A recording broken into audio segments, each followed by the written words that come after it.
I got so much motherfucking design on right now. Break it down, bring it back, make it clap. I got 3 old thoughts, new guap, where that damn bitches on my line, and you know they come strapped.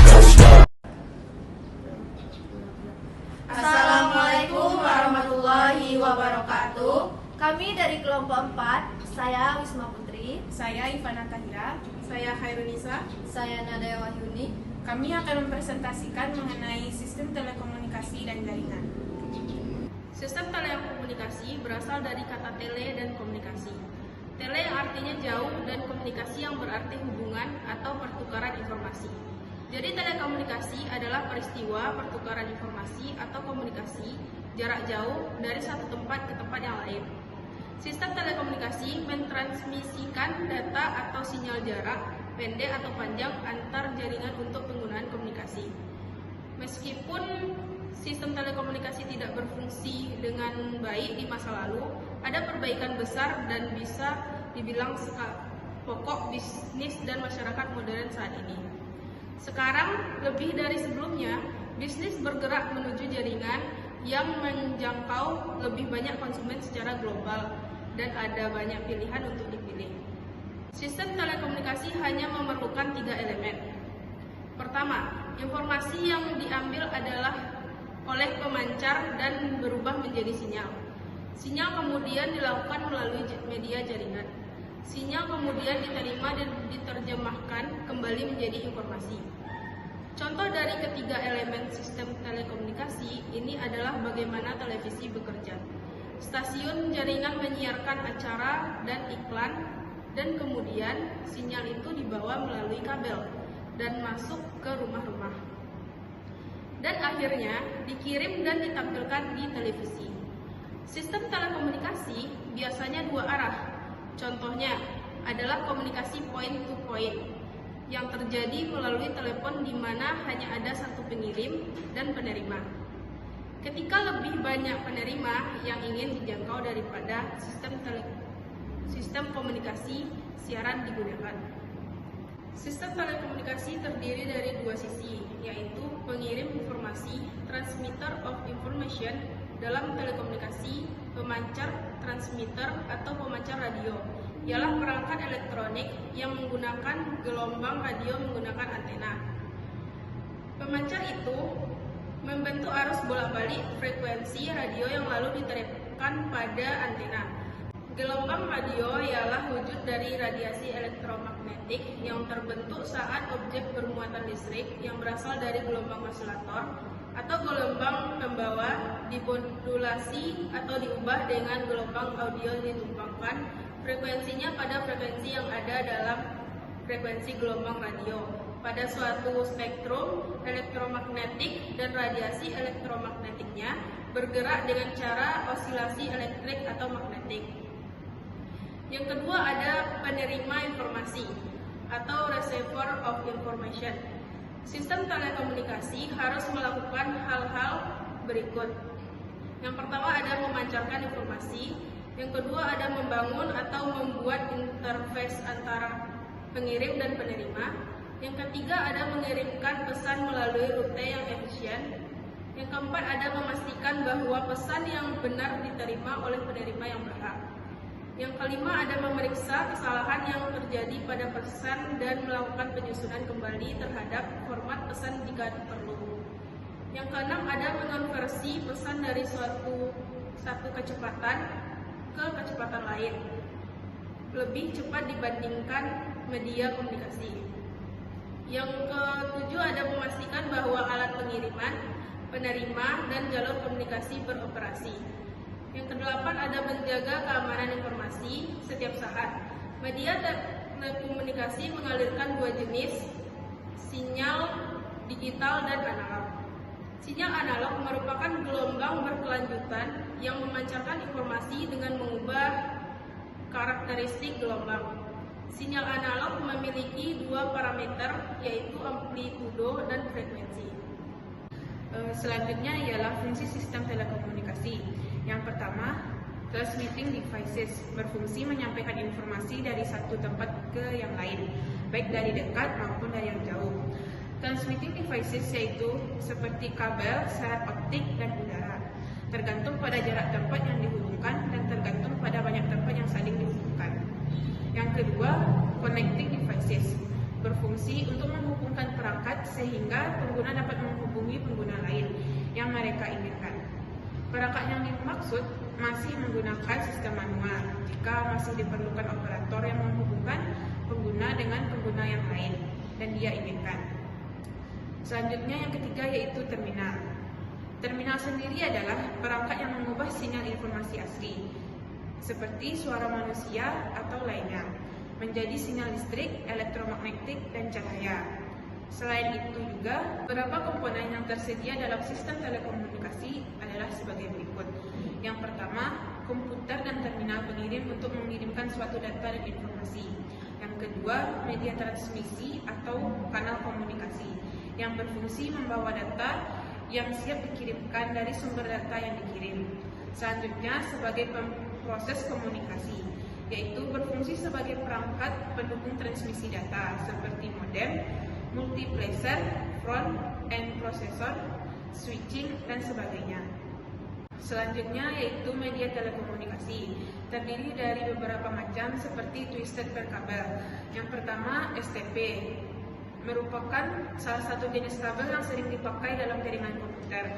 Kabel ini berisi 2 pasang kabel yang terpelintir berpasangan. Kabel STP lebih tahan terhadap interferensi karena posisi kabelnya tertekuk. Atenuasi kabel STP akan meningkat pada frekuensi tinggi yang menyebabkan crosstalk dan noise sinyal. Yang kedua, kabel UTP, yaitu merupakan salah satu jenis kabel yang banyak digunakan pada proses pemasangan jaringan komputer. Kabel UTP berisi 4 pasang kabel, masing-masing pasangan kabel dipilin. Kabel ini tidak memiliki pelindung. Kabel UTP mudah dipasang, ukurannya kecil dan harganya lebih murah daripada tipe media lainnya. Kabel UTP sangat rentan terhadap efek gangguan listrik yang berasal dari media sekitarnya. Selanjutnya adalah koaksial kabel, adalah saluran atau pemancar yang mentransfer informasi tipe apapun yang sudah diubah menjadi sinyal listrik. Kabel ini memiliki kemampuan yang cukup besar dalam penyaluran bidang yang luas, sehingga dapat mengalir antar transmit, kelompok kanal, frekuensi percakapan atau program televisi. Selanjutnya yaitu fiber optic kabel, merupakan salah satu jenis kabel yang terbuat dari kaca maupun plastik, yang sangat tipis, bahkan lebih kecil dari sehelai rambut, yang berfungsi mengirimkan sinyal cahaya dari satu lokasi ke tempat lain. Selanjutnya ialah wireless, adalah bidang yang berhubungan dengan komunikasi antar sistem komputer tanpa menggunakan kabel. Jaringan komputer sering digunakan baik pada jarak pendek atau beberapa meter menggunakan perangkat Bluetooth atau pemancar, dan pada jarak yang sangat jauh melalui satelit. Wireless memiliki ciri khas khusus yaitu tanpa menggunakan kabel, sehingga data dikirimkan dalam bentuk gelombang ataupun inframerah. Selanjutnya ialah satelit. Satelit sendiri berfungsi sebagai media transmisi untuk menerima sinyal dari stasiun di bumi dan kemudian meneruskannya ke stasiun di bagian bumi lainnya. Selanjutnya, macam-macam prosesor komunikasi. 1. Modem merupakan prosesor komunikasi yang paling banyak digunakan oleh masyarakat umum. Modem adalah perangkat yang mengubah data menjadi format yang sesuai untuk media transmisi, sehingga dapat ditransmisikan dari komputer ke komputer lain secara historis melalui kabel telepon. 2. Front end processor adalah komputer berukuran kecil yang menghubungkan sejumlah jaringan ke komputer host seperti SNA atau sejumlah perangkat periferal seperti terminal, unit disk, printer, dan HP. Data ditransfer antara komputer host front end processor menggunakan parallel interface berkecepatan tinggi. Ketiga, multiplexer atau MUX, juga dikenal sebagai pemilih data. Multiplexer merupakan perangkat yang memilih sinyal di antara beberapa sinyal input digital atau analog dan meneruskan sinyal ke bagian saluran output tunggal. Multiplexer digunakan terutama dalam meningkatkan jumlah data yang bisa dikirim melalui connection dalam waktu dan bandwidth tertentu. Multiplexer dapat digunakan dalam menerapkan fungsi global dari banyak variabel. Yang keempat, konsentrator merupakan unit fungsional yang memungkinkan jalur umum untuk menangani lebih banyak sumber data daripada saluran yang saat ini tersedia dalam jalur. Konsentrator biasanya menyediakan kemampuan komunikasi antara banyak saluran kecepatan rendah, biasanya asinkron, dan satu atau lebih saluran sinkron kecepatan tinggi.